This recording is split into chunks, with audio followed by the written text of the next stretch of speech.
ज्योतिस्वरूपा पूर्णावतार ज्योतिस्वरूपा पूर्णावतार पावकोज्ज्वल रमणीश्वर पावकोज्ज्वल रमणीश्वर आत्मा राम महाभाग आत्मा राम महाभाग पुरुषोत्तमा रमणीश्वर पुरुषोत्तमा रमणीश्वर तपोमया तिमिरहरा तपोमया तिमिरहरा महोत्साह रमणीश्वर महोत्साह रमणीश्वर त्रिगुणातीत सुकुमार त्रिगुणातीत सुकुमार कृपापूर्ण रमणीश्वर कृपापूर्ण रमणीश्वर ज्योतिस्वरूपा पूर्णावतार पावकोज्ज्वल रमणीश्वर आत्मा राम महाभाग पुरुषोत्तमा रमणीश्वर तपोमया तिमिरहरा महोत्साह रमणीश्वर त्रिगुणातीत सुकुमार कृपापूर्ण रमणीश्वर ज्योतिस्वरूपा पूर्णावतार पावकोज्ज्वल रमणीश्वर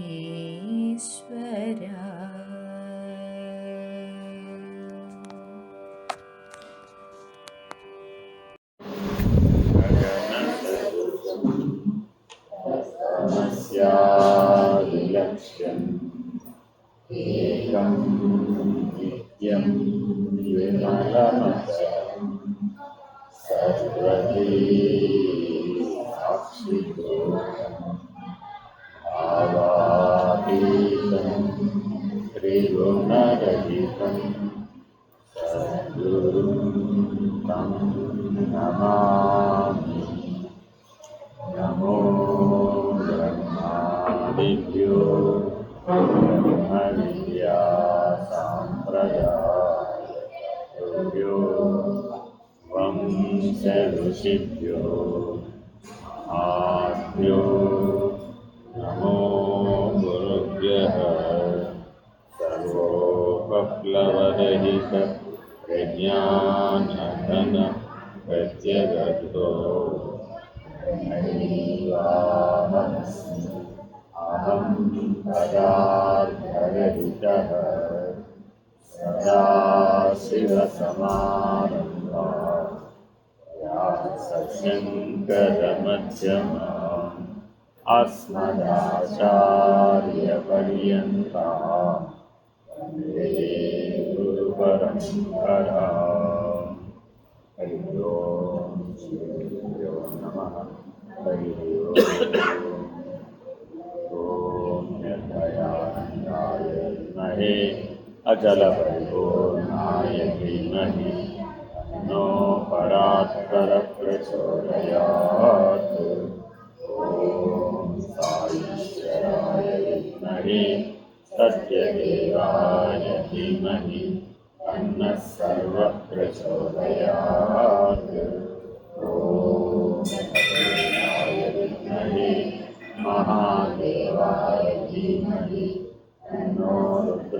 प्रचोदयात्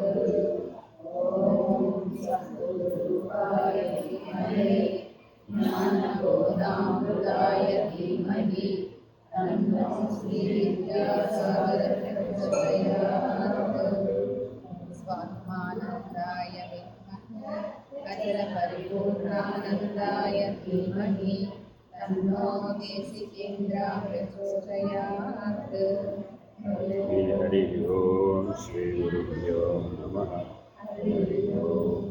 ప్రేమ దర్శనం అనే నారద భక్తి సూత్రాలను మనం విచారణ చేస్తున్నాం. 17వ సూత్రం తథా దిశ్యతి గర్గః. పూర్వ సూత్రంలో వ్యాస భగవానుని అభిప్రాయం భక్తి అంటే ఏమిటి అని చెప్పారు. ఇప్పుడు గర్గ మహర్షి అభిప్రాయం చెప్తున్నాం. గర్గాచార్యుని యొక్క అభిప్రాయమును అనుసరించి భగవంతుని గూర్చిన కథలను చదువుట, వినుట, గానము చేయుట మొన్నగు వాణి యందు ప్రీతి కలిగి ఉండుటయే భక్తి అన్నాడు. ఆయన ప్రీతి కలిగి ఉండటమే చెప్పాడు. భజతాం ప్రీతిపూర్వం. ఆయనకి అదే సూత్రం, ఈయనకి అదే సూత్రం. అయితే ఆయన ఏమన్నాడు వ్యాస మహర్షి, ఏవేవైతే భక్తి కిందకు వస్తాయో అవన్నీ నువ్వు చేసావా చేయలేదా అనేది పాయింట్ కాదు, ఎలా చేసావా అనేది పాయింట్. నువ్వు 100 కిలోల పూలతో పూజ చేసావా లేదా, 108 కొబ్బరికాయలు కొట్టావా లేదా అన్నది పాయింట్ కాదు. ఒక కొబ్బరికాయ అయినా ఒక పువ్వు అయినా భక్తి భావంతో ప్రీతి భావంతో చేసావా చేయలేదా. కాబట్టి ఆ క్వాంటిటీ లాభం లేదు, క్వాలిటీ మాత్రమే లాభం. కాబట్టి భక్తి కిందకి మనకి బుద్ధి, ప్రసాద బుద్ధి ఉంటేనే అది వీలవుతుంది. అదే భేదభావం, భేద బుద్ధి ఉన్నట్లయితే అది భక్తి అనిపించింది. ఇప్పుడు మనం భక్తి అనే పేరు మీద భేద బుద్ధినే ప్రచారం చేస్తాం. అదే విషయాన్ని మళ్ళా గర్గ మహర్షి కూడా అంటున్నారు. ఏమంటున్నారు, భగవత్ కథల యందు కానీ గుణనామ సంకీర్తన గానమునందు కానీ.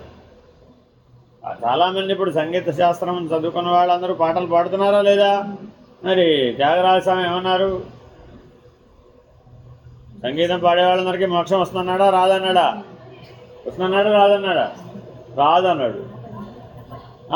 భక్తి వినా సన్మార్గము కలదే. అసలు భక్తి లేకపోతే సన్మార్గమే లేదు. నువ్వు ఎన్ని పాటలు పాడితే మాత్రం ఏమిటి ప్రయోజనం? నేను అన్ని సీడీలు విడుదల చేశానండి, ఇన్ని ఆడియో బుక్లు పెట్టానండి, ఇన్ని చోట్ల కచేరీలు చేశానండి, నువ్వు ఊరికే నీ గురించి చెప్పుకోవడానికి పనికి వస్తుందేమో. అవేవి పరమాత్మ దగ్గర లెక్కకు పనికిరావు. ఎందుకని? భక్తి లేదు. నీ పేరు ప్రతిష్టల కోసమనో లేకపోతే ధనార్జన కోసమనో భగవంతుడిని ఉపయోగించుకున్నామండి. దానివల్ల ఏమిటి ప్రయోజనం? ఎంతమంది లేరు అలా? ఎంతమందో ఉన్నవాళ్ళందరూ అలాగే ఉన్నారు. ఎక్కడో త్యాగరాజు లాంటి వాళ్ళు అరుదుగా ఉన్నారు కాబట్టి వాళ్ళ పేర్లు చెప్పు. ఎప్పటికప్పుడు కొత్త వాళ్ళ పేర్లు చెప్పుకోవాలిగా. ఏనాటి వ్యాస మహర్షిని, గర్గ మహర్షిని ఇవాళ ఎందుకు చెప్పుకుంటున్నాం? మీకు తెలిసిన మహర్షుల పేర్లు చెప్పండి అంటే, మీ వంశంలో ఉన్న వాళ్ళ పేర్లు చెప్పండి అంటే ఎవరికి? మీ అందుబాటులో ఎవరైనా ఉన్నారా, మీకు తెలిసిన వాళ్ళు ఎవరైనా ఉన్నారంటే వాళ్ళ పేర్లు ఏమన్నది. ఎందుకని? అరుదైపోయిన పరిస్థితి వచ్చేసి ఋషిప్రోక్తమైనటువంటి జీవితం లేకుండా పోయింది. అందువల్ల భగవంతుని ఎడల భక్తి కలవానికి భగవత్ కథాశ్రవణమునందు పరమ ఉత్కంఠత ఉండును. అట్టి కథాశ్రవణముచే అమృతము త్రాగినట్లును. కాబట్టి భక్తులు హరికథాశ్రవణమునకై ఉబలాటపడుదురు. హరికథ అంటే ఇప్పుడు మీరు వినే ఆ హరికథ కాదు, హరి యొక్క కథలని అర్థం. మీరు నైమిషారణ్యం వెళ్ళారనుకోండి, 365 రోజులు అక్కడ భాగవత శ్రవణం ఏదో మొదలు జరుగుతూనే ఉంటుంది. అక్కడికి వెళ్ళే వాళ్ళందరూ దానికోసం వెళ్తారు. సప్తాహం అక్కడ పరీక్షణ్ మహారాజు అక్కడ 7 రోజుల పాటు భాగవతం వినాడు. శుకమహర్షి చెప్తే ఆయన తరించాడు నైమిషారణ్యంలో. అది అక్కడ జరిగింది ఆ సంఘటన. కాబట్టి అందరూ ఎవరికి వాళ్ళు పరీక్షణ్ మహారాజులే అనుకుంటారు. చెప్పేవాళ్ళందరూ శుకమహర్షి అని అనుకుని అందరూ ఆ నైమిషారణ్యం వెళ్ళే భాగవత సప్తాహం చేస్తారు. చేస్తే మరి ఇప్పుడు ఆ పరీక్షణ్ మహారాజుకు వచ్చింది, అనుభవానికి వచ్చింది ఆయనకి. ఆ శుకమహర్షి చెప్పాడు కాబట్టి చెప్పినవాడు శుకమహర్షి అయి ఉండాలి, విన్నవాడు పరీక్షణ్ మహారాజు అయి ఉండాలి. అప్పుడు వీలవుతుంది. అవదని చెప్పలేదు. కానీ మరి మనం అంత ఉత్కంఠతతో విన్నామా? మృత్యువు ముంగిట ఉండి విన్నాము. Very very important. పరీక్షణ్ మహారాజు ఖచ్చితంగా తెలుసు, 7వ రోజు గ్యారంటీగా పోతాను. ఇప్పుడు మనం వెళ్ళిన వాళ్ళు ఎలా ఉన్నారు? రిటర్న్ టికెట్, ఎయిర్ టికెట్ అంటావా, ట్రైన్ టికెట్ అంటావా?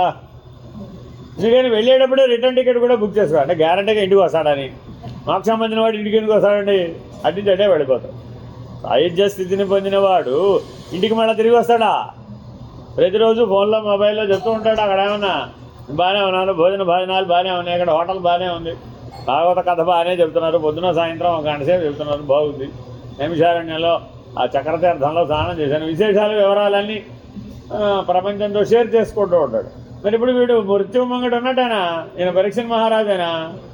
మరి ఆ భాగవత సప్తాహం పనికొస్తుందా? పనికి. కాబట్టి ఉత్కంఠత అంటే అర్థం అది.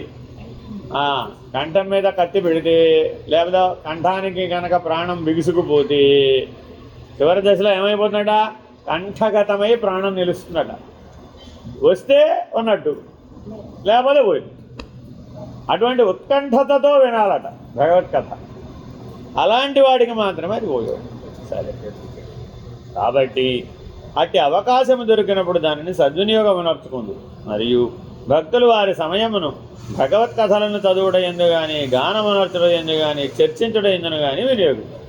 మీరు భగవద్గీతలో కూడా ఒక వాక్యం ఉంటుందండి, ఎవరెవరైతే ఈ భగవద్గీత ఒకరికొకరు ఉపదేశించుకొనుచు ఒకరికొకరు విచారణ చేయుచు పరమానంద భరితులు అవుతున్నారు, అట్టి వారిని వారు నా సన్నిధికే చేరతారు అనే వాగ్దానం అందులో ఉంటుందండి. నమే ప్రణశ్యంతి పార్థ, నా భక్తుడికి ఎప్పుడూ కూడా చేటు లేదు, అతను ఎప్పుడూ పతనం చెందడు. ఎందుకని, నిజ భక్తుడు అయితే. వెరీ వెరీ ఇంపార్టెంట్, అర్థమైందండి. దీని వలన వారి మనస్సు దైవాకారయుక్తమై దృశ్య విషయరహితమై, వెరీ వెరీ ఇంపార్టెంట్. ఇప్పుడు ఈ గొడవ అంతా మనకి దేంతో వస్తుందంటే అన్నిటికంటే కష్టమైంది దృశ్య విషయమే. కళ్ళు మూసుకుంటే కళలు వస్తాయి, కళ్ళు తెరిస్తే పగట కళలు వస్తాయి. రెండు ప్రాబ్లమ్స్ ఉన్నాయి మన మనసుకి. కళ్ళు మూసుకున్నాం అనుకోండి, కళల్లో మునిగిపోతుంది.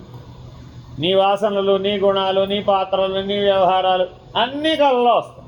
చూడండి, మీరు నిద్రపోయాడు, సరే పోన్లీ ఈ కళల గోళ్ళని తప్పించుకుందామని మేలుకుంటాడు, మేలుకుంటే పగట కళ్ళు అన్నీ వస్తాయి. తెల్లగా ఉంటే నల్లగా ఉన్నాడని, నల్లగా ఉంటే తెల్లగా ఉన్నాడని.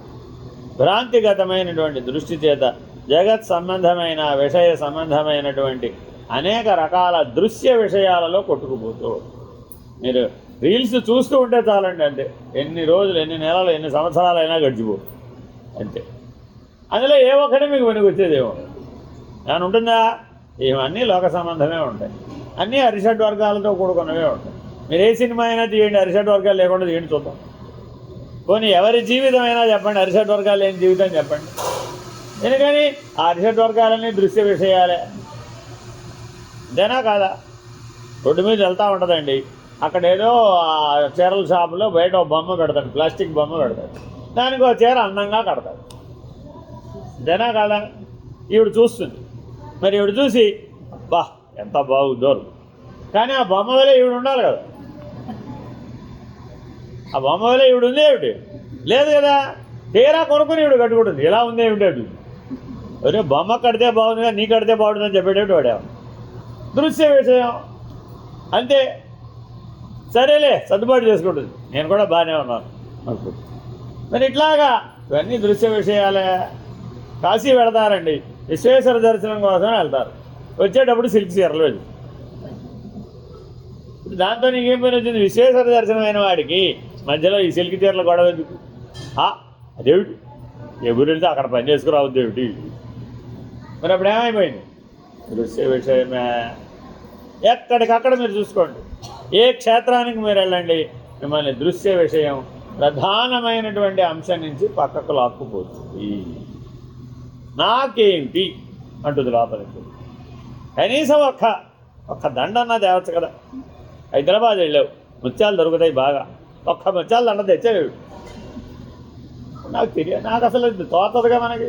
ఎందుకని? ఆ దృశ్య విషయ సంబంధమే లేదు మనకు అసలు. హైదరాబాద్ అని ముత్యాలు దొరుకుతాయని, అక్కడెక్కడో బజార్ ఉందని దానికి వెళ్ళి ముత్యాలు కొనుక్కోవాలని, అది దండ వేసుకుంటే బాగుంటుందని ఎంత కథ, అన్ని ఆలోచనలు లేవు కదా. అందుకని ఎవడైతే భగవత్ సంబంధమైన జీవితాన్ని చూస్తాడో వాడు దేంట్లో విముక్తుడైపోయాడు? దృశ్య విషయ సంబంధం అంతా రహితం అయిపోయింది. ఎక్కడికి వెళ్ళావాడికి ఏం కనపడదు. ఎక్కడ చూసినా దేన్ని వెతుకుతూ ఉంటాడు ఎప్పుడు? భగవంతుడు భగవంతుడు భగవంతుడు భగవంతుడు, ఎంతసేపు భగవంతుడే. ఎక్కడ చూసినా భగవంతుడు గొడవే. ఈ దేవుడు గొడవ ఏంటిరా బాబు నీకు అటు? ఆ జగత్తు గొడవ ఉన్నవాడు ఏమంటాడు? ఈ దేవుడు గొడవ ఏంటిరా బాబు నీకు అటు? వీడేమంటాడు? నీకు ఆ జగత్తు గొడవ ఏంటిరా బాబు అంటాడు. వీడికి వాడికి పొత్తు కుదరదండి. అందుకని సాధకుడైన వాడు సామాన్యుడితో పొత్తు కుదరదు, సామాన్యుడికి సాధకుడితో కుదరదు. అందుకని చాలా జాగ్రత్తగా చెప్తున్నాడు. అందుకని దీని వలన వారి మనస్సు దైవాకారయుక్తమై దృశ్య విషయరహితమై ప్రాపంచిక వాసన వర్జితమై అలరారుచుండు. అర్థమైందండి? మా అబ్బాయి $1000 ఇస్తాడు అక్కడ వెళ్ళగానే. ఎయిర్పోర్ట్లో మనం మారుతాం, 4 ఎయిర్పోర్ట్లు మారుతాం కదా, అది ప్రతి ఎయిర్పోర్ట్లో ఏవో విశేషాలు ఉంటాయి. ఏమో కొనండి అంటాడు. ఏమిట్రా కొనేది అంటాం. మనం తిరిగి రండి ఒకసారి, నేను వీడియో కాల్లో చూస్తానంటాడు. చూస్తూనే ఉంటాడు. మనం తిరిగి వస్తాం, మనకు అందులో ఏ ఒక్కటి మనకి లేదు. మీరు $1,00,000 ఖర్చు పెట్టేయచ్చు, అంత విశేషమైన వస్తువులు ఉంటాయి అక్కడ. మనల్ని అసలు ఏమైనా ఆకర్షిస్తే అసలు అక్కడ ఎక్కడ ఇవే ఎక్కడెక్కడ చూసినా ఇక్కడ దేవుడి షాప్ ఎక్కడ ఏమి లేదురా, ఇక్కడ భగవంతుడు ఎక్కడా కనపడలేదు, అంతా భోగ వస్తువులు తప్ప ఏమి లేవురా ఇక్కడ. ఇవి మనకు పనికిరావు నాన్న, ఇవే మనం ఏం ప్రయోజనం లేదు. మనకే $1 కూడా ఖర్చు అవుతుంది. $1000 మళ్ళీ వాడికి ఇచ్చి ఏంటండి $1 కూడా ఖర్చు పెట్టలేదు. అవసరం లేదు నాన్న, ఏముంది దాంట్లో.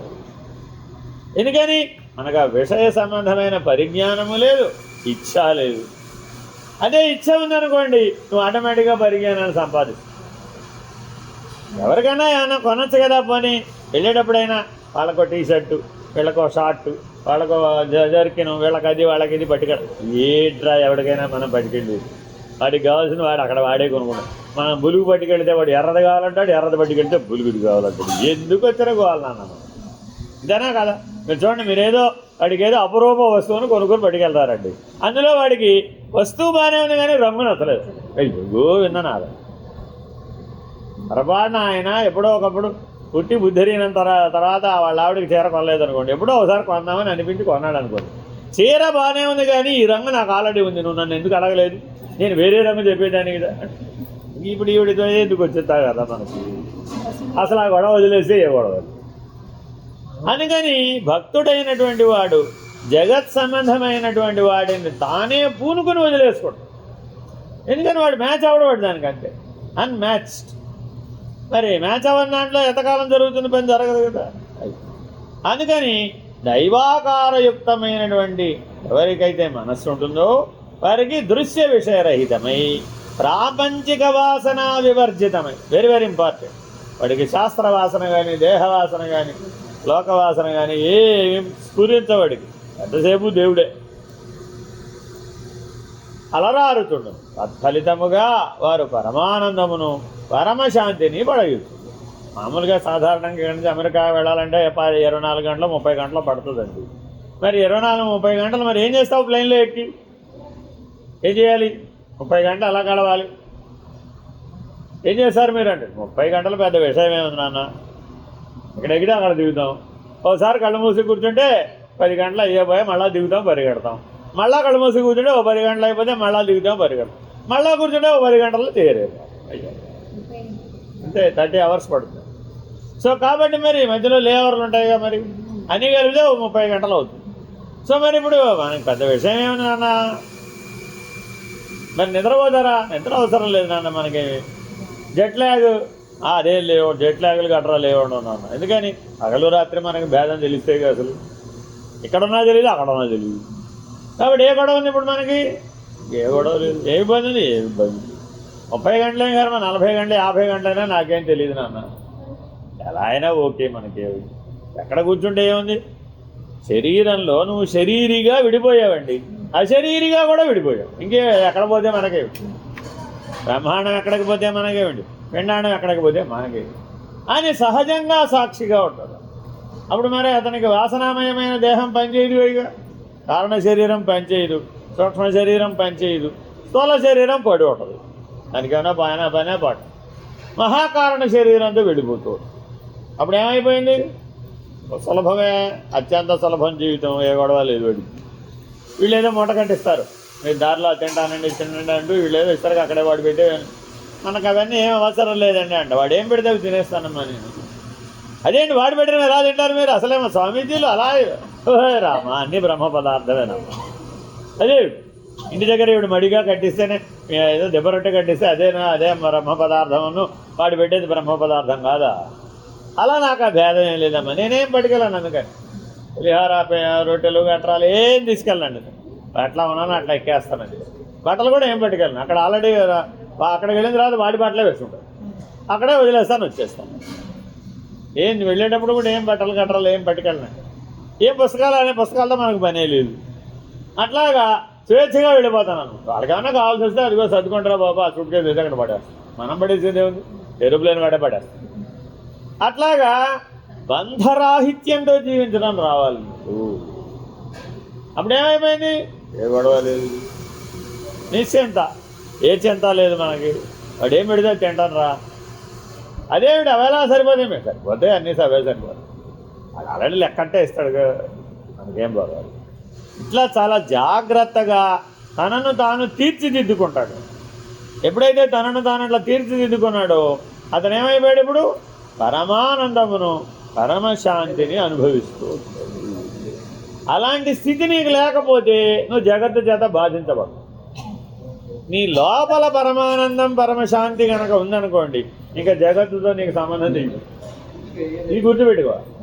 జగత్తుతో సంబంధం తెగిపోవాలంటే ముందు మనం ఎట్లా ఉండాలి నేర్చుకోవాలి. ఆ పరమానంద స్థితిలో పరమశాంతి స్థితిలో ఉన్నాడండి. వాడికి ఏమైనప్పుడు ఎవరేమైతే అందరినీ సపరేట్గా చూస్తాడు అనమాట. అందరూ జీవులే, అందరూ జీవాత్మలే, లేదా అందరూ పరమాత్మ. ఒకవేళ విడివిడిగా కనబడ్డారు, అందరూ జీవాత్మ స్వరూపుడు. అందరూ కలిసి కనబడ్డారా, పరమాత్మ స్వరూపుడు. సమిష్టిగా చూస్తే పరమాత్మ. మరి అప్పుడు అతనికి ఏముంది, ఎవరిలో ఉన్న గుణదోషాలు ఎంతడు, ఎవరు ఎక్కువ కాదు, ఎవరు తక్కువ, ఎవరి అనురాగం లేదు, ఎవరైనా ద్వేషం లేదు, ఎవరు మనవాళ్ళు కాదు, ఎవరు పరాయి వాళ్ళు. మామూలుగా మనం ఎట్లా ఉంటాం, వీడు మనవాడు, వాడు పరాయి వాడు. వీడికి మనవాడు లేదు, పరాయి వాడు అంతే. అక్కడైనా అంతే. వెళ్ళిన తర్వాత ఎవడో ముక్కు మొహం తెలియనివాడు పలకరిస్తాడు, వెళ్ళి వాళ్ళ ఇంటికి వెళ్ళి కూర్చుని వాడికి పాఠం తెలుసు. వాడెవడో మనకు తెలియదు, మనవాడు వాడికి. మనకెందుకు, నీకేం కావాలి, నీకు ఆసక్తి ఉంది ఆత్మజ్ఞానం మీద, అది చెప్తాపడు. ఎవరైతే నాకు అదేంటండి, వాడికి ముక్కు మొహం తెలియని వాడికి ఏం ఏబిసిడీలు రావు, నీకెందుకు అదంతా? నా పని ఏమిటి, భగవంతుడు ఇచ్చిన పని ఏమిటి? ఎవడు అడిగితే ఎవడికి ఆసక్తమైతే వాడికి జ్ఞానం నేర్పడమే నా పని, అంతే. కాబట్టి ఈడా వాడా, ఈ దేశమా ఆ దేశమా, ఈ ఊరా ఆ ఊరా, ఆ సాధన ఈ సాధన, ఈ సాంప్రదాయమా ఆ సాంప్రదాయమా అసాంప్రదాయకమా, మనకి ఏ గొడవలు. ఎందుకని పరమానంద స్వరూపుడు, పరమశాంతి స్వరూపుడు, జగత్తుతో ఎట్టి సంబంధం లేదు, అంతే. బయట అంతా విపరీతమైన వేడిగా ఉందండి, విపరీతమైన చల్లగా ఉంది, బయటికి ఎక్కడికి వెళ్దాం, అలాగే నాన్న ఓకే ఓకే, నెల రోజులు బయటికి వెళ్ళే ఓకే, నెల రోజులే, మనకి ఎన్ని రోజులైనా ఓకే. ఎందుకని శరీరమే ఇల్లు, మనకి ఈ ఇంటితో పనే ఉంది. ఆ ఇల్లు ఉన్నా లేకపోయినా మనకు ఒకటి, ఎక్కడున్నా నువ్వు ఎందులో ఉంటావు, శరీరమైనా ఇంట్లో ఉంటావు. రేపొద్దున ఖాళీ చేసేది ఏది, ఆ శరీరమైన ఇల్లే. ఇంట్లోనే నువ్వు యజమానిగా వేరుగా ఉన్నావు. మరి బయటికి ఏమిటి, లోపలికి ఏమిటి, అంతర్బాహ్యములనే భేదమే లేదు ఇక్కడ. సర్వవ్యాపకుడైన బ్రహ్మస్వరూపుడికి, పరమాత్మ స్వరూపుడికి ఎక్కడికి ఇద్దాం, బయట లోపలని, అలాగే ఓకే. కాబట్టి ఇప్పుడు ఇతనికి ఏ విధి నిషేధాలు లేవు, ఏ జగత్ సంబంధం లేదు, ఇది ధర్మమని ఇది అధర్మమని, ఇలాగే చెయ్యాలని ఇలా చెయ్యక్కర్లేదని ఇవేం ఉండవు. ఎందుకని ఇప్పుడు పరమానంద స్థితిలో పరమశాంతి స్థితిలో మునిగిపోయి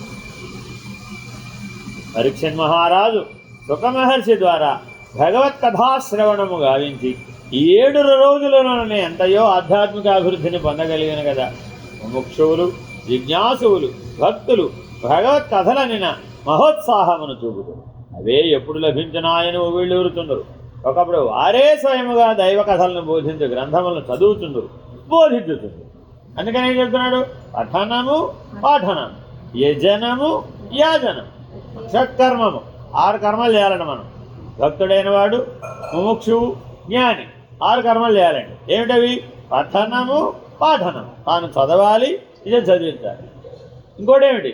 యజనము యాజనం, తన జీవితాన్ని యజ్ఞంగా జీవించాలి, నీ చేత యజ్ఞంగా జీవింపదు. అదేనండి. మూడోది ఏమిటి? అధ్యయనము అధ్యాపనము, అంటే తాను అధ్యయనం చేస్తాడు, ఇతరులకు బోధిస్తాడు. అది చేయలేదనుకోండి దానము ప్రతిగ్రహణం. అదేవరికి కర్మ మార్గంలోకి వచ్చేసాం, మళ్ళీ కిందకు వచ్చాము. కిందకు వస్తే ఏంటి? దానము ప్రతిగ్రహము.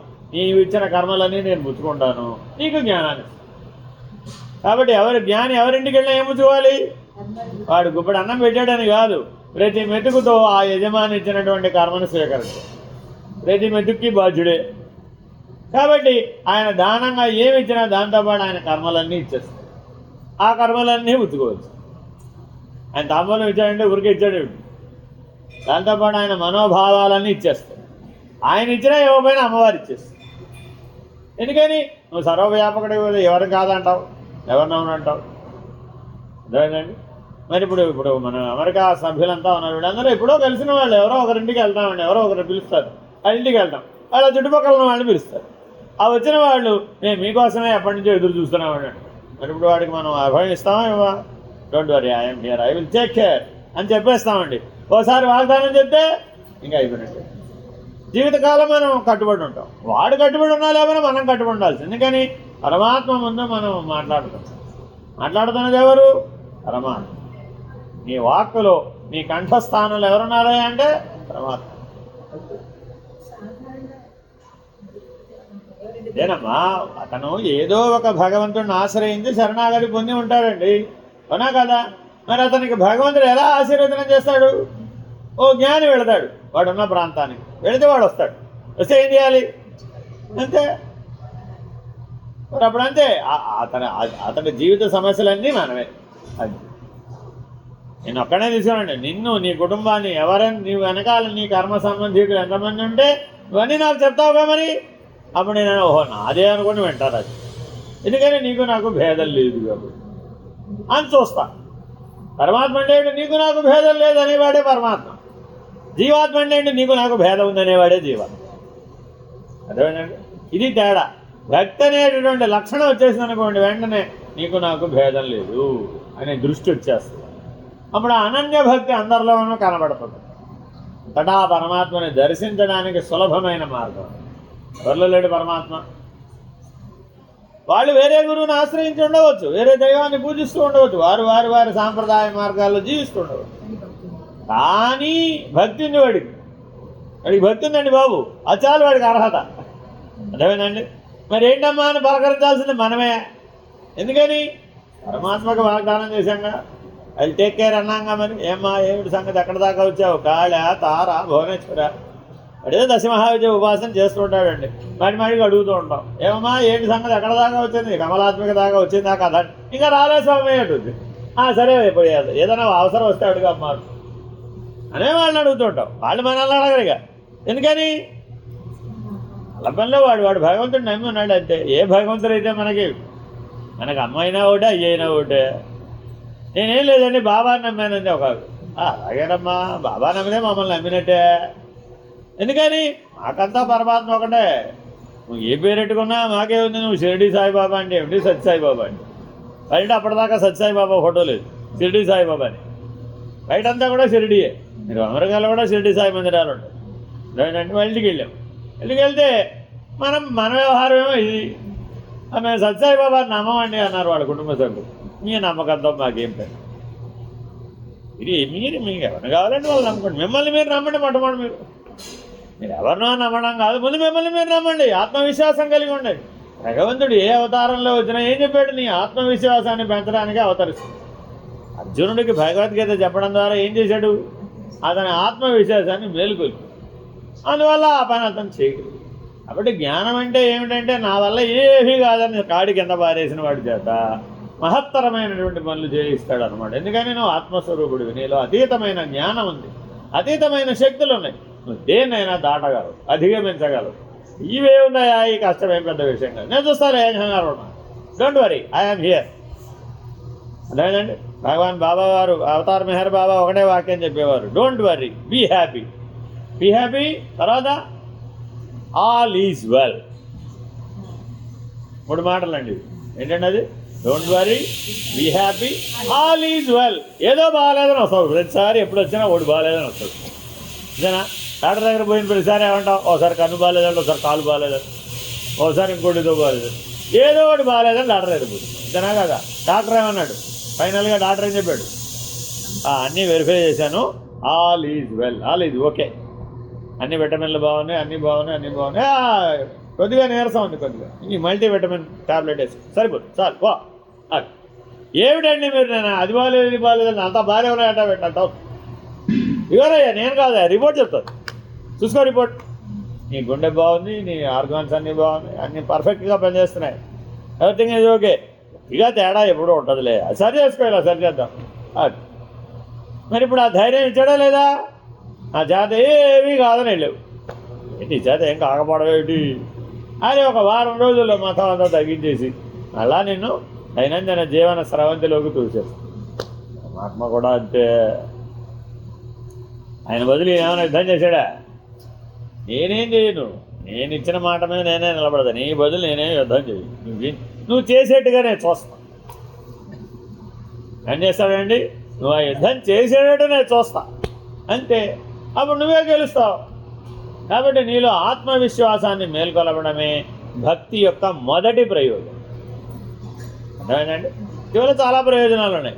ఎవడైతే భక్తుడో వాడికి ఆత్మన్యూనతాభావం ఉండదండి.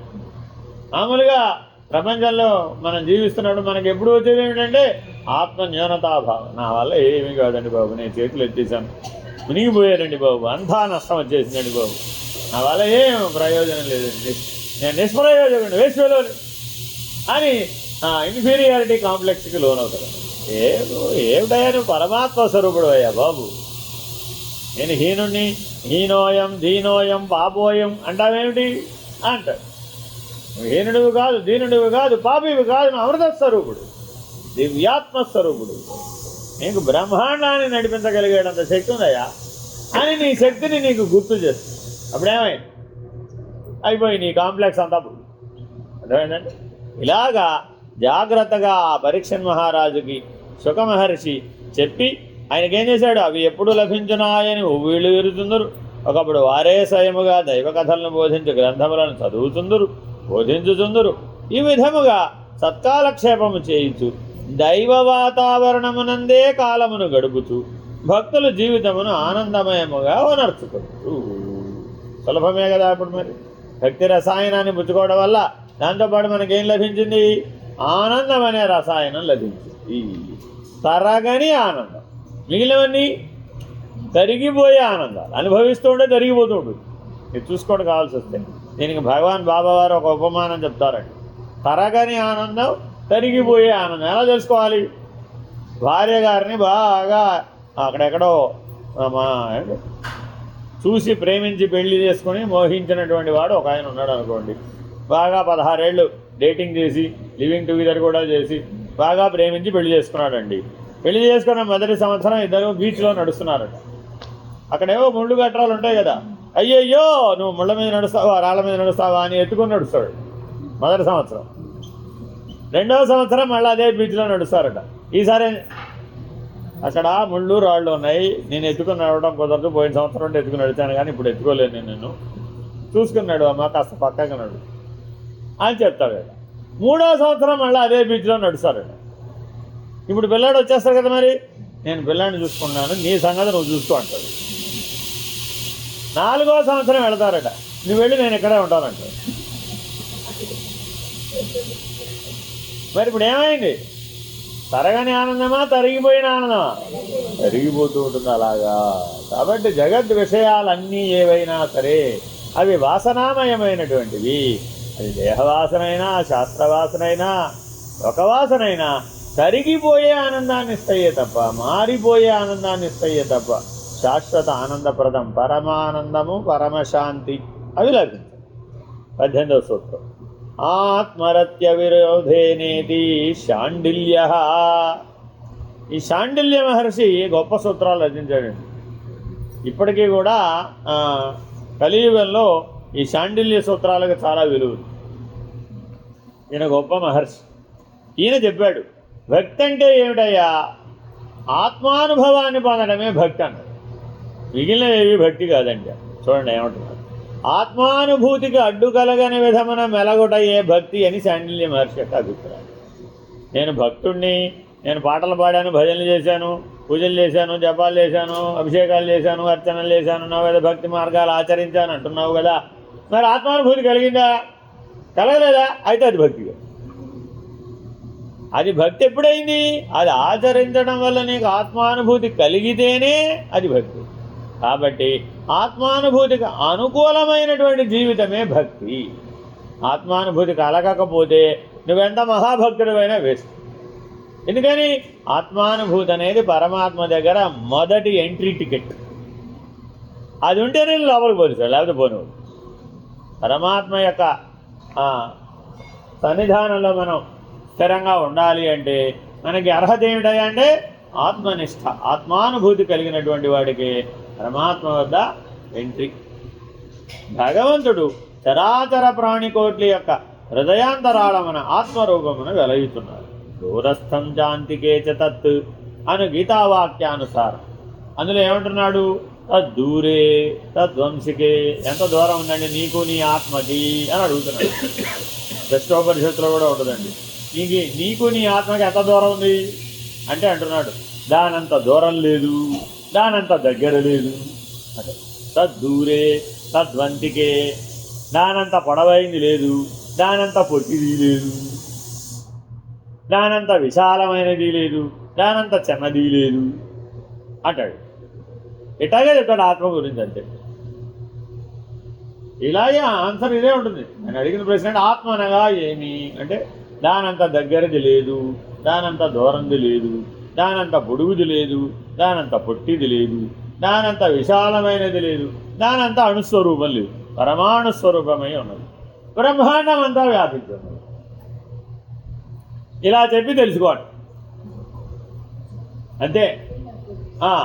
అంటే నీ బుద్ధిలాగే తెలుసుకోవాలి, ఇంతకు మించి మాటలతో చెప్పడానికి వీలు కాదు. అదే మాట ఇక్కడ అంటున్నాడు, దూరస్థం శాంతికే తత్. ఆ తత్ అన్న బ్రహ్మ పదార్థం ఎలా ఉందయ్యా? అంతటా వ్యాపించి ఉంది. నీ లోపల బయట కూడా అదే వ్యాపించి ఉంది. నీ శరీరం కూడా బ్రహ్మ పదార్థమే. నువ్వేదో వేసి అనుకుంటావు, కానీ నీ శరీరం కూడా పంచభూతాలతోనే తయారైంది. ఆ పంచభూతాలు బ్రహ్మ పదార్థంతో కదా తయారైంది.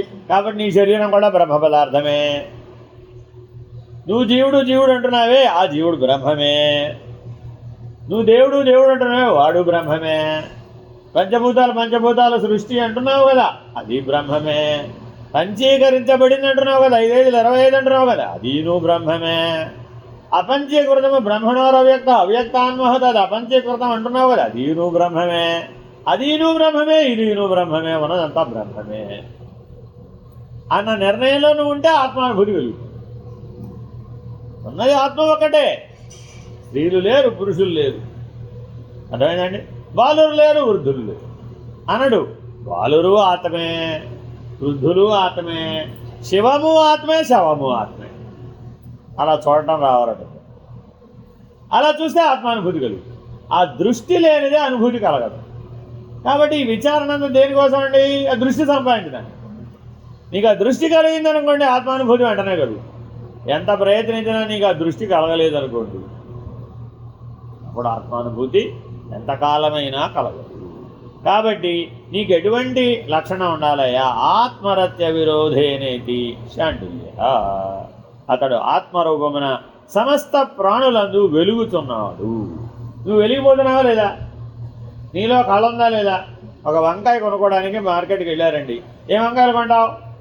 తాజాగా నవనవలాడుతున్నాయి, వెలిగిపోతున్నాయి, మెరిసిపోతున్నాయి కూరగాయలు కొంటావా? నీరసంగా వాడిపోయినవి, నల్లబడిపోయినవి, పడిలిపోయినవి అవి కొంటావా? ఏమిటి రెండింటి మధ్య భేదం? కాళే. జనా కాదా? శివానికి శవానికి ఏమిటి తేడా? కాళే. ఆ శివం యొక్క స్పర్శ ఉంటే కళ వెలిగిపోతుంది. ఆ శివం తప్పుకుంటే నల్లబడిపోయి వెలవెలాపోతున్నటువంటి శవం ఇది. ఎందుకని శవానికి ఏ కళ ఉండదు. అందుకని ఏమంటాం? ఆ శాంతం ప్రేత కళ వచ్చేసిందండి, ఇక పోయే టైం వచ్చేసింది. ప్రేతాన్ని కూడా ఒక కళ ఉంది. పోయే ముందు నువ్వు చెప్పక్కర్లేదట, వీడు పోతాడని వాడు పోలా ఇంకా, కానీ వాడి కళ చెప్పేస్తుందట, వీడికి ప్రేత కళ వచ్చేసిందిరా బాబు, వీడు శరీరం వదిలేస్తాడు అని. మరణవేదన యొక్క ప్రభావం చేత శివము వలె వెలిగిపోవలసిన కళ శివగణమైనటువంటి ప్రేత కళ వచ్చేస్తుంది. ఆత్మజ్ఞానానికి వచ్చాం. భూత ప్రేత పిశాచాదులు ఆత్మస్వరూపమే. వాసవాద్యమరులు కూడా దేవతా స్వరూపమే. 33 కోట్ల దేవతలు ఆత్మస్వరూపమే. త్రిమూర్తులు అంటావా, వాళ్ళు ఆత్మస్వరూపమే. త్రిశక్తులు, వాళ్ళు ఆత్మస్వరూపం. ఒకటేమిటయ్యా, ఉన్నదంతా ఆత్మే. అసలు ఆత్మ కానీ రెండవది లేనిది. కానీ నీకు ఆ దృష్టి ఉందా? ఆవకాయ వేరేనండి, గోంగూర వేరే. అక్కడ మాత్రం ఒప్పుకోనండి. ఆవకాయ వేరే, గోంగూర వేరే, నిమ్మకాయ వేరే. అది మాత్రం అంతా కొట్టండి. నేను కూర వేరే, పప్పు వేరే, సాంబార్ వేరే. భోగం దగ్గరకు వచ్చేప్పటికి ఏమైపోయావు? వేరు. మరి ఇప్పుడు ఈ భోగ దృష్టిలో నుంచి మనం ఇప్పుడు ఏ స్థాయికి చేరాలి? అంతా ఉన్నది ఆత్మస్వరూపమే అనే దృష్టికి ఎదగాలి. ఆ ఎదగడానికి ఉపయోగపడేది ఏదో అది భక్తి. చూడండి, శాండిల్య మహర్షి అక్కడ పెట్టాడు మెలిక. ఇక్కడేమో అన్నీ వేరు వేరు వేరు వేరంటూ జీవించే దృష్టిలో ఉన్నటువంటి జీవాత్మ, అనేకత్వ దృష్టి కలిగిన జీవాత్మ ఉన్నదంతా ఏకమైన ఏకత్వ దృష్టికి ఎదగడానికి ఏ జీవితం ఉపయోగపడుతుందో ఆ జీవితాన్ని భక్తి అంటుంది. అలా ఆత్మోపరతి కనుక నీకు కలగకపోతే అది భక్తి కాదు, అది గురుభక్తి కాదు, దైవభక్తి కాదు. కావున ఆత్మరతి, ఆత్మాసక్తి, ఆత్మానుభూతి, ఆత్మస్థితియే వాస్తవమగు భక్తి అని శాండిల్య మహర్షి సెలవిచ్చింది. అందుకని ఆత్మజ్ఞానం అన్నవాడు నువ్వు ఏదైనా మానేస్తానంటే మానేయమని చెప్పు, ఏదైనా కొత్తగా చేస్తానన్నా అనుకో చేయమని చెప్పు. ఏది మానేయమని చెప్పడు, ఏది కొత్తగా చేయమని చెప్పు. ఎందుకని? మానేద్దాం అనుకున్నప్పుడు దాని మీద దృష్టి వేరే, కొత్తగా చేద్దాం అనుకున్నాం అప్పుడు దాని మీద దృష్టి వేరే. ఈ దృష్టి భేదాన్ని ఒప్పుకోడు. అర్థమైందండి? అందుకే మనం ఎవరైనా సరే పట్టపట్ట సర్దుకుని ఆశ్రమానికి వచ్చేస్తాను, ఇక్కడికి వచ్చి ఏం చేస్తావు? ఇక్కడికి వచ్చి అక్కడున్న సంసారాన్ని తెచ్చి ఇక్కడ పెడతావు. అక్కడున్న సంసారాన్ని ముందు అక్కడ వదిలేయి. అక్కడ ఉన్నదాన్ని లోపల ఉన్న సంసారం ఇప్పుడు ఎందుకు ఏ రూపంలో ఉంది? ఆది దైవిక, ఆది భౌతిక, ఆధ్యాత్మిక రూపంలో సంసారం ఉన్నది. ఈ అపత్రయ రూపంలో సంసారం ఉన్నదండి బాబు. ఏమిటండి? నీ వల్ల నీకే వచ్చే బాధలు ఏవైతే ఉన్నాయో, నీ శరీరం, నీ ఆలోచనలు, నీ వ్యవహారాలు, నీ మీద నీకే ఉన్న అభిప్రాయాలు, ఇవన్నీ ఏమిటి? ఆధ్యాత్మిక సంసారం. ఇది ఎక్కడికి పోయినా నీతోనే వస్తుంది. అదే నిన్ను వదిలిపెట్టదు. అన్నీ వదిలేసి అరణ్యానికి పోయాడండి.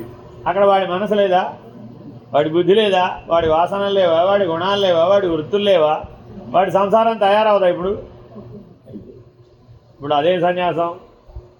కాబట్టి అంతరమున సంసార త్యాగం చేయకుండా నీవు ఆశ్రమ జీవనానికి పనికిరావు, ఉపయోగపడదు. ఒకవేళ ఆశ్రమ జీవనానికి వచ్చావు, పోనీ ఇప్పుడైనా వదిలేయాలి కదా. ఇక్కడ ఉన్నంతసేపు అయినా ఆ శిక్షణ స్వీకరించాలి కదా. ఇక్కడ కూర్చొని అక్కడ దాని గురించి ఆలోచిస్తుంది.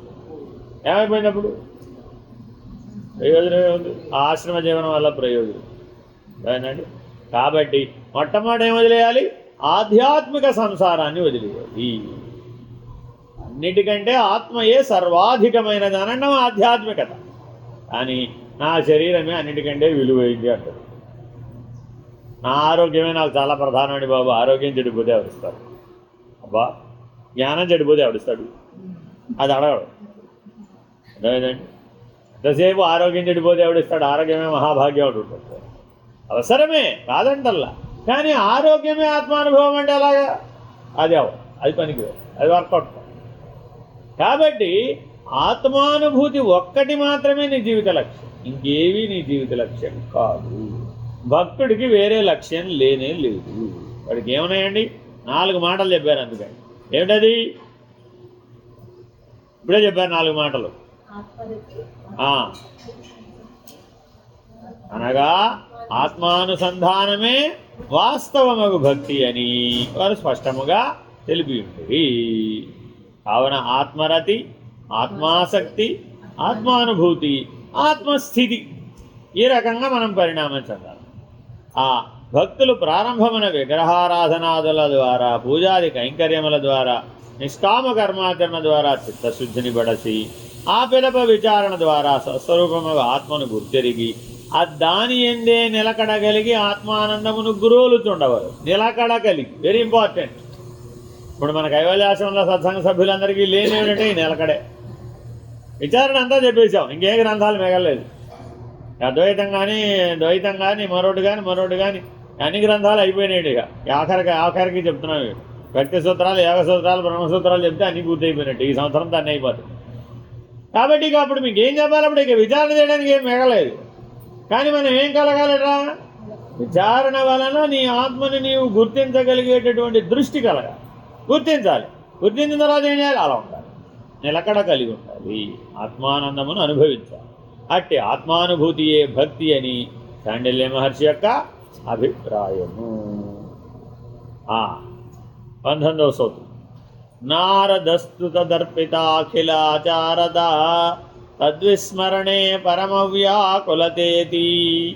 సమస్త కర్మలను భగవంతునికి అర్పించి నిరంతరము భగవంతుని స్మరించుచు దైవమును ఏ కొంచెము విస్మరించినను వ్యాకులత్వమును ఉందుడయే భక్తి అని నారదుని అభిప్రాయము. రామకృష్ణ పరమహంస గారు ఆయనకి ఏమైనా ఉందా? ఆస్తిపాస్తులు ఏమైనా ఉన్నాయా? ఏమీ లేవు. మరి భోజనం ఎలాగ పాపం అని ఒక ఆయన ఏం చేశాడు, ఆయన పడుకునే మంచం దగ్గర ఈ బ్లాంకెట్ ఇలా ఎత్తి 4 బంగారు రోకలు దాని కింద దూర్చి వెళ్ళిపోయి ఆయనకి ఒళ్ళంతా మంటలు. ఎందుకు మంటలు మంటలు మంటలని అటు ఇటు కంగారు పడిపోయి అందరినీ కంగారు పెట్టేస్తున్నారు. ఏంటంటే వాళ్ళంతా మంటలు మంటలు మంటలు అంటు. ఏమిటో ఈయన ఎప్పుడేమంటాడో తెలియదురా బాబోయ్ అని ఏదైనా నిజంగానే పురుగో పుట్రా కుట్టిందేమోనని ఆ పక్కంతా దులిపేది. దులిపితే ఏమైంది? ఇదిగో ఇది ఇది ఈ కట్లపాము ఉంది, ఈ కట్లపాము అది కరిచింది. కామిని కాంత ఈ రెండు కూడా పాము వంటివి. అందులో కామం అనేటటువంటి అవలక్షణం ఉంది. ఎందుకంటే అందులో కామం అనే అవలక్షణం ఉంది. అందుకని భక్తుడు ఎప్పుడూ కూడా ఎలా ఉండాలట? కోరిక అన్నదానికి అవకాశం ఇవ్వని విధంగా జీవించాలి. కామం అనే దానికి అవకాశం ఇచ్చామనుకోండి, కామరూప దురాసదం అంటుంది భగవద్గీత. నరకం అంటే ఎక్కడుందయ్యా? త్రివిధం నరకస్యేదం జ్ఞానం నాశనమాత్మని. మనం ఆత్మజ్ఞానం పొందలేకపోవడానికి కారణం ఏంటో భగవద్గీతలో పరమాత్మ సూటిగా చెప్పింది. నాయన ప్రతిరోజు నువ్వు 3 నరక ద్వారాలు తెరుస్తున్నావు. ఏమిటవి? కామము, క్రోధము, లోభము. త్రివిధం నరకస్యేదం జ్ఞానం నాశనమాత్మని. ఆ 3 ద్వారాలు తెరవగానే ఆత్మజ్ఞానం అలా పోగొట్టుకున్నాం. పుట్టిన దగ్గర నుంచి పోయే లోపల ఎన్నిసార్లు తెరిచామో ఈ 3 నరక ద్వారాలు. అది కావాలి, ఇది కావాలి. ఆ కోరింది దొరకకపోతే క్రోధం. ఆ క్రోధం ఒకవేళ దొరికింది, నాకు తప్ప ఇంకెవడి ఉండదు, అది లోభం. వాడు ఏదో కష్టపడి సంపాదించాడండి, ఏదో 10 లక్షలో 10 కోట్లు వాడి దగ్గర ఉన్నాయండి, వాడికి ఏదో వైద్యం చేయించుకోవాలండి. ఇప్పుడు అందులో ఖర్చు పెట్టచ్చు కదా. గుళ్ళు ఖర్చు పెట్టకూడదు. నా ఆరోగ్యానికి రూపాయి కూడా ఖర్చు పెట్టకూడదు. ఏం చేసుకుంటావు పోయిన తర్వాత? ఆలోచించండి. ఎవరికోసం సంపాదించావయ్యా అంటే పిల్లలు బాగుపడాలి, పిల్లలు బాగుపడాలి, వాళ్ళ పిల్లలు బాగుపడాలి. వీడు అధ్వానం పాలాలి. లాభ లక్షణం అర్థమైందండి. అక్కడ అన్ని సౌకర్యాలు ఉంటాయి, కానీ ఆయన వినియోగించుకోవచ్చు కదా. అనారోగ్యం వచ్చిందండి, డాక్టర్ చెప్పాడు, ఏమంటే ఏసీ వేసుకుని పడుకోండి, బయట ఎండలు ఎక్కువగా ఉన్నాయి, ఐసీయూ ఇంటి దగ్గర మెయింటైన్ చేయండి అని ఎవరికైనా చెప్పారనుకోండి, నీ మేలు కోరేగా చెప్పాడు. ఏసీ వేయకూడదు. మరి ఏసీ ఎందుకు పెట్టు? నేను పెట్టించుకోలేదు, పిల్లలు కావాలి పెట్టించాడు, నేను వాడం, ఏసీ నాకు పనికిలేదు అంటాడు అనుకోండి. ఇప్పుడు ఈయన ప్రతిరోజు 1,00,000 రూపాయలు కట్టి ఐసీలో పెట్టారు, అది బెటర్గా ఉంది కదా, అప్పుడు సరిపోయింది గొడవలు. 1000 రూపాయలు కరెంటు బిల్లు కడితే పోయేదానికి అనారోగ్యం తెచ్చుకుని ఐసీలో చేరి హాస్పిటల్ బిల్లు 1,00,000 రూపాయలు కడితే లెక్క సరిపోయి పరమాత్మ దగ్గర. అందుకని నీవు ఎక్కడైతే లోభిత్వానికి పోతావో 10 రెట్లు వసూలు చేస్తావు. ఇది గుర్తుపెట్టుకో. నీకు ఎప్పుడైనా సరే 10 రెట్లు నష్టం వచ్చిందనుకోండి, దానికి కారణం ఏంటి? ఎక్కడో మనం లోభ లక్షణంతో వ్యవహరించాము. అప్పుడు ఏం చేస్తాడు? దానికి 10 రెట్లు మన చేత వసూలు చేస్తాడు, పరిణామ ఫలితం వచ్చేట్టు చేస్తాడు. కర్మ విపరిపాక పరిణామ ఫలితం ఎలా ఉంటుందయ్యా అంటే 10 రెట్లు నష్టం వస్తుంది. నష్టం అంటే నష్టం కాదు, అది అనుభవం వస్తుంది. అర్థమైందండి. మామూలుగా అయితే అంత అవసరం ఉండదు, కానీ మరి నువ్వు విచారణ చేసి వివేకంతో మార్చుకోలేదుగా. విచారణ చేసి వివేకంతో మార్చుకుంటే భావాలతో సరిపోతుంది. అలా సరిపెట్టుకోలేదనుకోండి, మార్చుకోలేదనుకోండి, సరే 25 లక్షలు వదిలిపోతే అప్పుడు సరిపోతుంది. భగవంతుడి దగ్గర విధానం అది. అప్పుడు నువ్వు నానా కష్టాలు పడతావుగా, ఆ నానా కష్టాల ద్వారా నువ్వు పరిణామం తెచ్చుకుంటావు. ఎడతిరిగి పరిణామమే. అది నువ్వు వివేకంతో సాధిస్తే సులభం. కాబట్టి భక్తిని గురించి ఇదివరలో వ్యాస, గర్గ, శాండిల్య మహర్షులు అభిప్రాయము వచించారు. ఇప్పుడు తన అభిప్రాయమును నారదుడు ఈ సూత్రమునందు తెలియజేస్తున్నారు. సమస్త కర్మలను భగవంతునికి అర్పణ చేయుట, సర్వకాలములందునూ భగవంతుని గురించి చింతన చేయుట, ఏ కొంచెము దైవ విస్మరణ కలిగినను పరమ వ్యాకులత్వమును పొందుటయే భక్తి అని నారదుడు తన అభిప్రాయమును ఈ సూత్రమునందు సెలవు. పరమహంస అంటాడు, వివేకానందుడు నాకు భగవంతుని చూపిస్తావా అంటే ఏనాడైనా భగవంతుడి కోసం ఏడ్చేవారు. భగవంతుడు నాకు కనపడలేదని ఏనాడైనా ఏడ్చావా? మీ అమ్మ కనపడకపోతే చిన్నప్పుడు ఎలా అయితే పిల్లవాడు ఏడ్చాడో, వ్యాకులత పొందాడు, అలా నాకు పరమాత్మ కనపడలేదని ఎప్పుడైనా పరితాపము నొందేవా? నేల మీద దొర్లి ఏడ్చావా అని అడుగుతాడు. సూటిగా అడుగుతాడు. ఏడవడం అంటే ఏదో మనలాగా ఒక 2 కన్నీటి బొట్లు, మసలి కన్నీటి బొట్లు ఉరికే కార్చామా అంటే లాభం లేదు. ఎలా ఏడవాలట? పొగిలి ఏడవాలి. కింద దొర్లి ఏడవాలి. అలా ఏడిస్తే తప్ప నీకు ఆ చిత్తశుద్ధి లభించదు. భగవాన్ బాబావారు అంటారు, మీరు నిలయానికి ఎవరు వెళ్ళినా కూడా ఎప్పుడో ఒకప్పుడు తప్పక కన్నీళ్ళు వస్తాయి. కారణం లేకుండా వస్తాయి. ఎందుకయ్యా అంటే నీలో ఉన్న జీవాత్మ పరమాత్మను చూసి తన మూలం ఎరిగి తన మూలమునందు చేరడానికి చేసే ప్రయత్నం ఆ బాష్పం అంటారు. భగవద్ దర్శనం అయింది. ఇప్పుడు ఆ జీవాత్మ ఆహా తన జీవితం ధన్యమైంది అని ఆ పరమానందాన్ని ఆ బాష్ప రూపంలో ప్రవహింపజేస్తుంది. తప్పక ఏడుస్తారండి ఎవరో ఒకరు, ఎప్పుడో ఒకప్పుడు తప్పదు. ఇక్కడ కాకపోతే ఏ దేవాలయంలోనో ఎక్కడో చోట జీవితంలో తప్పదు. ఈ అనుభవం లేకుండా చిత్తశుద్ధి రాదు. అలా అవుతుందండి, తప్పక అవుతుందండి, సందేహం లేదండి. ఎంతమందో ఉన్నారు, కొన్ని వేల మంది, లక్షల మందికి జరిగిన అనుభవం. అందుకనే వారిని భగవంతుని నిర్ద్వందంగా ఒప్పేసుకున్నాం. దానికేం విచారణ అక్కర్లేదు. వారి సన్నిధానంలో, సమక్షంలో అందరికీ ఈ అనుభవం కలుగుతుంది. అందరికీ అనంటే ఎవరైతే ఆ సంసిద్ధత కలిగి ఉన్నారో వాళ్ళకి. అర్థమైందండి? కాబట్టి అలా ఎవరైతే పరితాపమునుందారో వాళ్ళ జీవితం ఇప్పుడు దేనికోసమట? ఏ కొంచెము దైవ విస్మరణ కలిగిన వాడు భరించలేడు. ఎవరైనా జగత్ సంబంధమైన విషయాలన్నీ చెప్తుంటాడు అనుకోండి, అర్థమైందండి? ఏమండి బ్లేజర్ సూట్ వేసుకుంటే మీరు భలే ఉంటారంటే ఇప్పుడు వచ్చి నాకు చెప్పాడు అనుకోండి, ఇప్పుడు నేనేం చేయాలి? ఇప్పుడు ఆ బ్లేజర్ సూట్ ఎక్కడి నుంచి తేవాలి, ఎక్కడి నుంచి కొనాలి, ఎక్కడ వేసుకోవాలి? మీ అబ్బాయికి ఉంది కదండి, మీరు వేసుకున్నారు సార్ చూడొచ్చు కదండి అని అన్నాడు. నాకు అయ్యా బాబు, దైవ విస్మరణ చూడండి, ఎప్పుడైతే జగద్భావం వచ్చేసిందో దైవ విస్మరణ అది భరించలేదండి. అర్థమేనండి? ఆ లక్షణం ఉండాలి. రెండవది ఏమిటి? సర్వకాలములందు భగవంతుని గురించిన ఏ చింతన చేయను. మనం అమెరికా వెళ్తున్నామంటే చాలు, వెంటనే ఓ ప్రోగ్రాం ఇచ్చేస్తాం. బాబు నేను ఫలానా చోట ఉంటున్నాను, కలిసేవాళ్ళు వచ్చి కలవండి, లేదా నేనే మీ ప్రాంతాలకు వచ్చి మిమ్మల్ని కలుస్తాను అని ఓ పెద్ద రూటు, ప్లాను, వ్యవహారం, 10 నగరాలకు వెళ్ళి అక్కడ ఉన్న 10 మందిని కలిసి వాళ్ళతో పాఠాలన్నీ మాట్లాడుకుని ఎక్కడికి వెళ్ళినా 3 రోజులు త్రిరాత్ర వ్రతం వాళ్ళతో పాటు అక్కడ కూర్చుని కాసేపు ఈశ్వరాభిషేకమో, లేకపోతే రుద్రహోమమో, లేకపోతే భగవద్గీత, లేకపోతే మరొకటో సత్సంగమో మన షట్కర్మలు ఆచరిస్తాము. అప్పుడేమైపోయింది? ఎక్కడికి వెళ్ళినా మనకి ఇదే పని. అర్థమైందండి? అలాగే వాళ్ళు కూడా మన వాళ్ళ దగ్గరకు వస్తారు. ఏ పౌర్ణమి, ఏమంటే ఈ పౌర్ణమికి ఎక్కడ ఉంటున్నారు వాళ్ళే అడుగుతారు. మనం ఆచరిస్తామని తెలుసు కదా, వాళ్ళే అడుగుతారు. అంటే ఈ ఎక్కడికి వెళ్ళరు అయితే మేమే వస్తున్నాం అన్నట్టు. ఇప్పుడు ఎక్కడికి వెళ్ళినా కానీ మనతో పాటు మనము మన భగవంతుడు అలాగే ఉంటుంది. మనం అక్కడికి వెళ్ళినా ఇక్కడ ఎలా ఉన్నామో అలాగే లేస్తాం.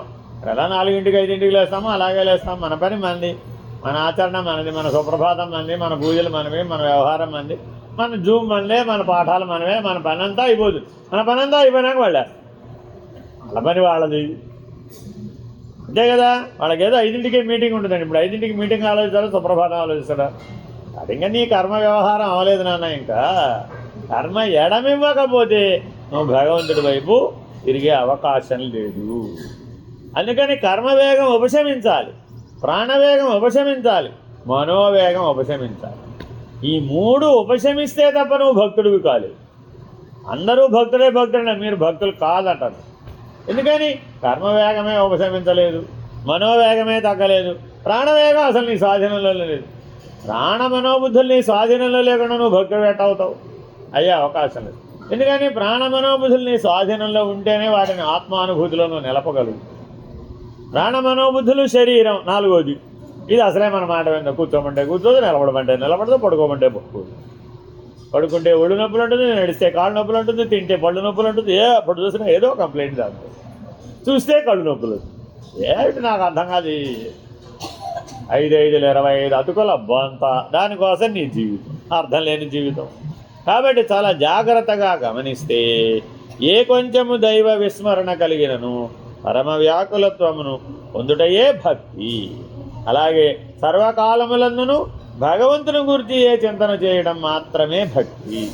ఒక్క క్షణమైనను ప్రహ్లాదుడు ఎలా ఉన్నాడో, ధ్రువుడు ఎలా ఉన్నాడో, పరమభక్తాగ్రేసరులైన హనుమంతుడు ఎలా ఉన్నాడో, అలా చిరంజీవులందరూ మార్కండేయుడు ఎలా ఉన్నాడో, బలి, శుక, వ్యాస వీళ్ళందరూ మహాభక్తాగ్రేసరులు, చిరంజీవులు ఎప్పుడూ ఉంటారు వీళ్ళు. మరి ఆ సప్త చిరంజీవులు ఎలా అయ్యారు? వాళ్ళు ఒక్క క్షణం కూడా భగవత్ చింతన మానలేదు కాబట్టి వాళ్ళు అయ్యారు. ఇంకేం చేయాలి? సమస్త కర్మలను భగవంతునికి అర్పణ చేయాలి. Very very important. సర్వస్య శరణాగతి, సర్వసాక్షిత్వం, సర్వార్పణ ఉన్నటువంటి జీవితం. ఈ 3 ఉంటేనే నీకు భక్తి నిలబడుతుంది, ఆత్మానుభూతి కలుగుతుంది. ఈ 3 ఏ లక్షణం లేకపోయినా కూడా నీకు ఆత్మానుభూతి కలగదు. ప్రపంచమంతటిలో సారభూతమైనది భగవతత్వం ఒకటియే. భగవంతుడు ఒక్కడే శాశ్వతుడు. దక్కిన నామరూపాత్మక దృశ్య ప్రపంచమంతయు కాలగర్భమున ఏనాటికైనాను విలీనమైంది. మా దేశం 2000 సంవత్సరాల నుంచి ఉందండి అంటే అంతకుముందు లేదనేగా అర్థం. లేదా నిజంగా నువ్వు గుర్తించలేదు. అక్కడ ఎవరు జీవిస్తున్న వాళ్ళు లేరా? ఉన్నారు. అమెరికాలో మీ నాగరికత ఎప్పటిదంటే 2000 సంవత్సరాలు అంటే. అంతకుముందు ఉన్నారు కానీ ఎవరికి ప్రపంచానికి నేటివ్ ఉంటారు, నేటివ్ రెడ్ ఇండియన్స్ ఉంటారు. వాళ్ళ సంస్కృతి అంతా ఇప్పుడు మాసిపోయి. ఎందుకని మిగిలిన దేశాల వాళ్ళందరూ అక్కడికి పోయి అసలు పోయి. ఇప్పుడు మరి మానవుడు ఎప్పటి వాడయ్యా అంటే ఎప్పటివాడో సనాతనుడు. కానీ మరి ఎప్పటికప్పుడు తనను తాను ఇప్పుడు ఏర్పడుతున్న మార్పులకు అనుగుణంగా మార్చుకుంటున్నాడా లేదా? వ్యావహారిక జీవనం మారిందయ్యా, నీ స్వరూపం ఏం మారింది? అది ఎప్పుడూ మారదయ్యా. యుగ ధర్మాన్ని బట్టి కానీ, కాలధర్మాన్ని బట్టి కానీ, దేశ కాల మాన ద్రవ్య గుణ కర్మల చేత అది మారదు. ఇది గుర్తుపెట్టుకోవాలి. ఏదైతే దేశ కాల ద్రవ్య గుణ కర్మల చేత మారదో దానినే ఆత్మ అంటారు. కాబట్టి ప్రపంచమంతటిలో సారభూతమైనది ఆత్మస్వరూపమనే భగవతత్వం ఒకటియే. ఆ భగవంతుడు ఒక్కడే శాశ్వతుడు. తక్కిన నామరూపాత్మకమైన దృశ్య ప్రపంచమంతయు కాలగర్భమున కలిసిపోయి. ఎక్కడో గ్రీసు దేశం నుంచి అలెగ్జాండర్ గారు వచ్చారండి. వాళ్ళ యొక్క నాగరికత ఏమైపోయింది? ఇప్పుడు కాలగర్భంలో కలిసిపోయి. ప్రపంచ విజేత అలెగ్జాండర్ ఎక్కడున్నాడో ఇప్పుడు ఆ దేశంలో ఎవడూ లేడు. Zero, no man's land. అది అంతా మంచుతో కప్పబడిపోయి. అదేనండి, మన దేశాలన్నీ ఒకప్పుడు కలిసి ఉండేవి, ఒకప్పుడు విడిపోయి ఉన్నాయి. మరి కాలగర్భంలో కలిసిపోలేదా? ఇప్పుడు ఆఫ్రికా 2 ముక్కలు అయిపోతుందట. అంత పెద్ద దేశం ఓ పెద్ద నెట్ట నిలువుగా చిరిగిపోతుందట. మధ్యలో ఒక కొత్త సముద్రం ఏర్పడుతుంది. ఒక 1000 ఏళ్లలో ఆఫ్రికా 2 ముక్కలు అయిపోయి విడిపోయి ఇంకో ఖండం విడిపోతుంది. భూమి మళ్ళీ విడిపోతుంది. అట్లాగే దక్షిణ భారతదేశం ఉత్తర భారతదేశాన్ని పైకి నెట్టి వేస్తుంది. మన దేశంలో కూడా జరుగుతుంది. మిల్లీమీటర్ జరుగుతుందట 100 ఏళ్ళకి ఒకసారి. ఎంత జరుగుతుందండి? ఓ మిల్లీమీటర్ 100 ఏళ్ళకి. కానీ అది చాలా ఇంపాక్ట్ కలగజేస్తుంది. చిన్న విషయం కాదు అది. కొంతకాలానికి ఉత్తర భారతదేశం అంతా హిమాలయాలలోకి నెట్టివేయబడి దక్షిణ భారతదేశంలో ఉత్తర భారతదేశంలో నిలబడుతుంది. అది దక్షిణ భారతదేశం ఉండదు. అలాగే శ్రీలంక ఇత్యాది ద్వీపాలన్నీ కూడా సముద్రం కనుక లెవెల్ పెరిగిపోతే బాంబాయి మునిగిపోతుందట. అలా మునిగిపోయే ఏవేవో 50 సంవత్సరాల్లో మునిగిపోయేటటువంటి దేశాలు ఏవేవో ఆల్రెడీ నాసా వాళ్ళు గుర్తించారు. అక్కడ ఇన్వెస్ట్మెంట్ పెట్టద్దని చెబుతున్నాడు వాడు. ఇంతకీ వాడుకోవాలి. అది నేను తీసుకెళ్ళి డబ్బులన్నీ తీసుకుపోయి అక్కడ పెడతారేమో, అది మునిగిపోతురా బాబోయ్ అని. కాబట్టి ఎటువంటిదైనా కాలగర్భంలో విలీనం అయిపోతుందండి. అందుకని మన వాళ్ళు ఏం చెప్పారు? ఏమయ్యా ఆ సంగతి మాకు ఎప్పుడో తెలుసండి.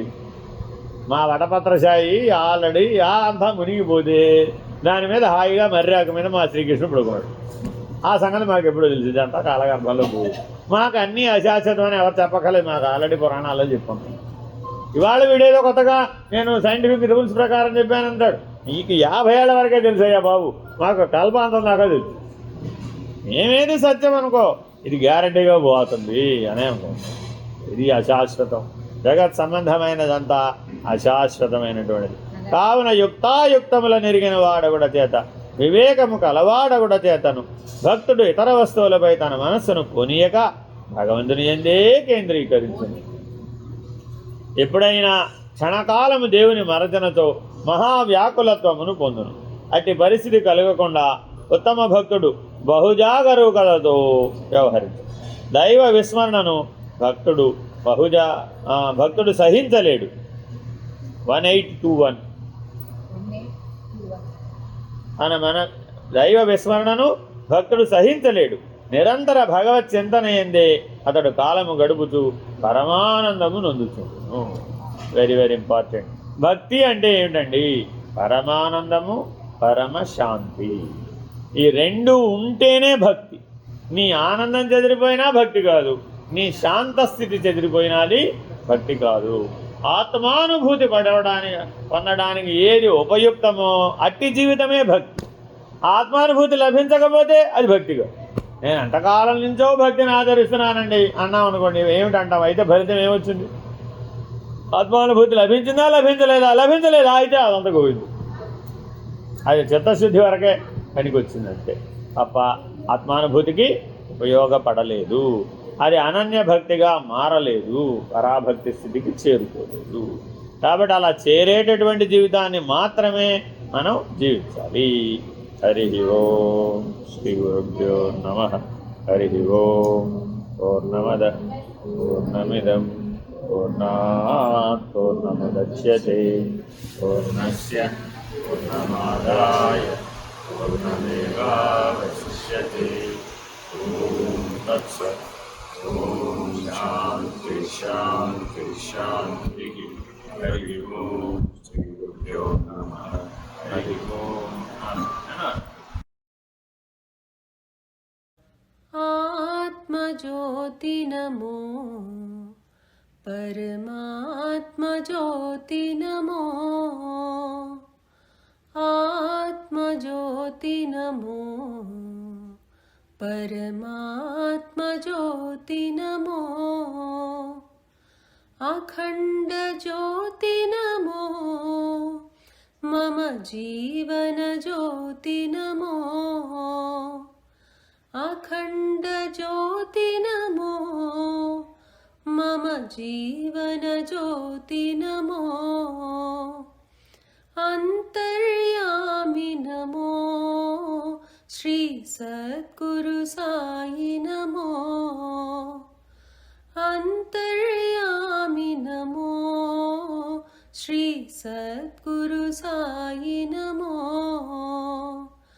आत्मज्योति नमो परमात्मज्योति नमो आत्मज्योति नमो परमात्मज्योति नमो अखंड ज्योति नमो मम जीवन ज्योति नमो अखंड ज्योति नमो मम जीवन ज्योति नमो अंतर्यामि नमो श्री सद्गुरु साई नमो अंतर्यामि नमो श्री सद्गुरु साई नमो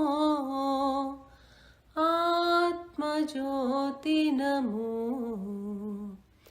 परमात्मज्योति नमो आत्मज्योति नमो परमात्मज्योति नमो।